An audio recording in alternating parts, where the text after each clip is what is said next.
Hello class 5th, welcome back. Let's continue question number 3 part second.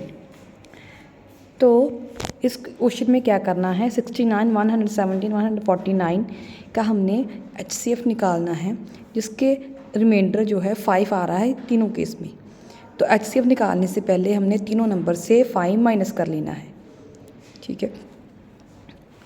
तो 69 minus 5 किया 64 आया, 117 से 5 माइनस किया 112 आया, 149 से 5 माइनस किया तो 144 आया। मीन्स कि हमने एक्चुअल में 64, 112 एंड 144 के प्राइम फैक्टर्स बना लेने हैं, ऐसे जैसे हमने पीछे डिस्कस किया था। तो फैक्टर्स तीनों के लिख दिए, अगेन कॉमन लिखे, अगेन हमारे पास ये 3 बार जो 2 है तीनों में कॉमन है, इसलिए हमारे पास 2 2 ज़ा 4, 2 ज़ा 8, 2 ज़ा 16 हमारे पास HCF आ गया, ठीक है। उसके साथ नेक्स्ट क्वेश्चन हमारा आता है 4, find the HCF by long division method. तो हमने निकालना फिर से HCF है बट नया मेथड है लॉन्ग डिवीज़न मेथड। नेम से क्लियर है, इसमें हम क्या करना है, डिवीज़न यूज़ करना है, डिवाइड की तरह है ये मेथड। तो अच्छे से समझ लो कैसे करना है। 2 नंबर का HCF निकालते हैं हम, जो हमारा पास बिग नंबर होता है उसने हमने लेना एज अ डिविडेंड, बीच में लेना है, और जो हमारे पास स्मॉलर नंबर होता है उसे हमने एज अ डिवाइज़र लेना है। तो 175 के लिए 175 बंदा 175 किया, क्योंकि हम बिग नंबर नहीं ले सकते, उसका छोटा लेना है, जैसे हम डिवाइड में करते हैं सेम ही है। माइनस किया 50 आया। अब इसमें यहाँ पर चेंज है कम, जो रिमाइंडर आता है उसको सेकेंड टाइम हमने डिवाइज़र ले लेना है रिमाइंडर को, और जो फर्स्ट टाइम में डिवाइज़र था उसे डिविडेंड ले लेना है, ठीक है। 50 को फिर 53 था 150 माइनस किया 25 आया। अगेन 25 को हमने डिवाइज़र ले लिया, जो हमारा रिमाइंडर आया था माइनस होके, और फिर 25 टू द 50 ने पूरा सॉल्व कर दिया, रिमाइंडर 0 आ गया। तो किसके साथ हमारा जो है आंसर जो 25 है, रिमाइंडर 0 है 25 से, सो इसलिए 25 को मैंने सर्कल किया। 25 हमारा HCF है, क्योंकि 25 वो डिवाइज़र है जिसने एंड पे नंबर को डिवाइड किया। तो HCF हमारा 25 आया। ये है लॉन्ग डिवीज़न मेथड। अगेन एक बार फिर से देख लो, डी क्वेश्चन किया है आपने, इस क्वेश्चन के 5 करने हैं, A to F तक के क्वेश्चंस करने हैं। मैंने डी क्वेश्चन यहाँ पे किया है। तो हमारे पास फिर से 2 नंबर्स हैं, जो बड़ा नंबर है उसे मैंने एज अ डिविडेंड लिया और छोटे को बाहर लिया। 1 पर 825 1 800 लिया, 825 को माइनस किया 300 आया। अब इस डिवाइज़र को रिमाइंडर को माइनस करने पर रिमाइंडर आता है ना, उसके हमने डिवाइज़र ले लिया, और जो पहले डिवाइज़र था उसे हमने डिविडेंड ले लिया, अंदर ले लिया। तो 300 के टेबल 300 टू द 600 माइनस किया, अगेन हमारा रिमाइंडर आया, फिर से दोबारा रिमाइंडर को हमने ले लिया एज अ डिवाइज़र, एंड 300 जो पहले बाहर था उसे हमने अंदर एज अ डिविडेंड ले लिया। फिर से दोबारा 225 के टेबल में 1 पर आया 225 माइनस किया 75 आया। फिर से 75 3 द 225 मीन्स 75 ने एंड पे डिवाइड किया पूरा नंबर को, इसलिए 75 हमारा HCF है, ठीक है जी। यह है हमारा डिवीज़न मेथड, सिंपल डिवाइड की तरह जाना है। बस हर बार जो रिमाइंडर आता है उसे हमने बाहर ले लेना है डिवाइज़र की तरह, और जो पहले बाहर था उसे अंदर, ऐसा लेते जाना है। और जब हमारा रिमाइंडर 0 आ गया, क्रॉस आ गया, तब ख़त्म करना है, और जिस नंबर ने डिवाइड किया एंड पे वो हमारा HCF है, उसे मैंने सर्कल कर दिया यहाँ पे। उसके बाद नेक्स्ट है हमारे पास question number 5, solve the following. Let's read its statement. How many square-shaped handkerchiefs of the biggest possible size can be made out of a piece of cloth 125 centimeter in length, 75 meter in breadth without wastage of any cloth?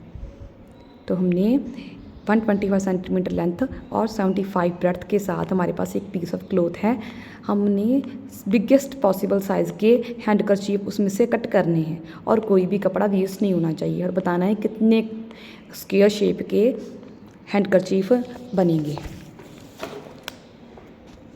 So length of the piece of cloth 125 centimetre, breadth 75 centimetre लिख ली। तो इसमें से सबसे पहले हम निकालना है HCF। HCF से हमें पता चलेगा कि किस साइज़ का जो है बिगेस्ट हैंडकरचीफ जो पॉसिबल है, किस साइज़ का। तो हमने HCF निकाला, 75 को बाहर लिया, 125 को अगेन अंदर सेम डिवीज़न मेथड के साथ डिवाइड किया, 50 आया, फिर से दोबारा 50 को बाहर, 75 को अंदर, ऐसे सॉल्व करते गए और 25 ने एंड पे नंबर को पूरा डिवाइड किया, इसलिए 25 हमारा HCF है। It means 25 centimetre means 5 × 5। 25 क्या होता है, 5 × 5 मीन्स के 5 सेंटीमीटर साइड का स्क्वायर शेप हमारे पास हैंडकरचीफ बनेंगे। कितने बनेंगे, नंबर ऑफ हैंडकरचीफ फाइंड करने के लिए हमने क्या करेंगे, लेंथ साइड को, जो हमारी लेंथ है 125, उसको डिवाइड करेंगे HCF के साथ। 125 हमारी लेंथ थी, HCF हमारा 25 था, दोनों को डिवाइड किया 5। और ब्रेड्थ के साइड में 75 डिवाइड 25, ब्रेड्थ को फिर से HCF डिवाइड किया, हमारे पास बना 3। तो 5 3 दा 15 हैंडकरचीफ बनेंगे इस कपड़े से। ठीक है, हमारे पास 5 3 दा 15 हैंडकरचीफ बनेंगे 5 सेंटीमीटर साइड के साथ, और कोई भी कपड़ा वेस्ट नहीं होगा।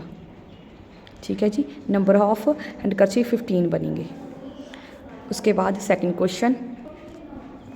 Question number second is Peter and David have 351 and 837 marbles respectively. They put it into heaps of equal number of marbles. Find the greatest number of marbles that can be put into a heap. heap होता है जो हम चीज़ों का ढेर लगा देते हैं। ठीक है, उस पत्थर को उन्होंने ढेर में की फॉर्म में रखा है, उसे हीप को बोलते हैं, ढेर को। तो अगेन बी क्वेश्चन में भी हम HCF निकालेंगे। तो 351 को उन्होंने बोला ना ग्रेटेस्ट नंबर ऑफ, तो HCF का क्या होगा, जो हमारा आंसर होगा वो एक्चुअल में ग्रेटेस्ट नंबर ऑफ मार्बल्स होंगे that can B put into a heap. तो वो हमने निकाला HCF। 351 को 2 पर लिया। मेथड सेम ही है जैसे हम डिवाइड में करते हैं ना, कि गिवन जो नंबर होता है हमारा डिवाइज़र, उसका हमने टेबल की तरह यूज़ करना है और उससे बिग नंबर नहीं लगाना, स्मॉल नंबर लगा सकते हैं या फिर इक्वल या स्मॉल।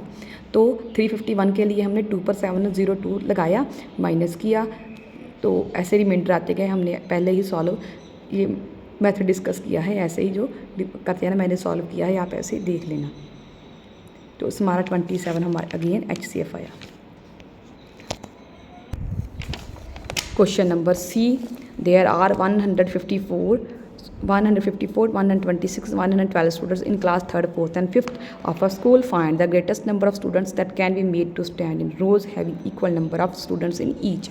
तो हमने बताया गया है कि 3rd क्लास में इतने स्टूडेंट्स हैं, 4th में इतने हैं, 5th में इतने हैं। तो HCF निकाल लेना है। वो HCF किसके बराबर होगा, greatest number of students that can be made to stand in rows. वो सबसे बड़े ग्रेटेस्ट नंबर, सबसे ज़्यादा नंबर ऑफ़ स्टूडेंट्स जो है जिसको हम रोज़ में खड़ा कर सकते हैं, और having equal number of students in each. Rows जितनी रोज़ होंगी उतने ही स्टूडेंट्स जो हैं हम उन्हें खड़ा कर पाएंगे। तो HCF निकाल लेंगे। HCF निकाला, फिर से डिवीज़न मेथड के साथ 126 एंड 154 का जब हमने HCF निकाला, पहले 2 नंबर्स का, कोई नंबर 3 है ना, जब हमारे पास 3 नंबर होते हैं ना, तो हम पहले 2 का HCF निकालते हैं। मैंने ब्रैकेट लगाया हुआ है, तो वो 14 आया। अब इस 14 का जो आंसर है उसको तीसरे नंबर के साथ HCF निकाला, HCF ऑफ 14 एंड 112, वो अगेन हमारा पूरा डिवाइड हो गया 8 पे। तो इट मीन्स 14 HCF आया तीनों नंबर्स का। इट मीन्स क्या हुआ, 14 स्टूडेंट्स आएंगे, 14 रो बनेंगी और 14 ही स्टूडेंट्स होंगे हर एक रो में।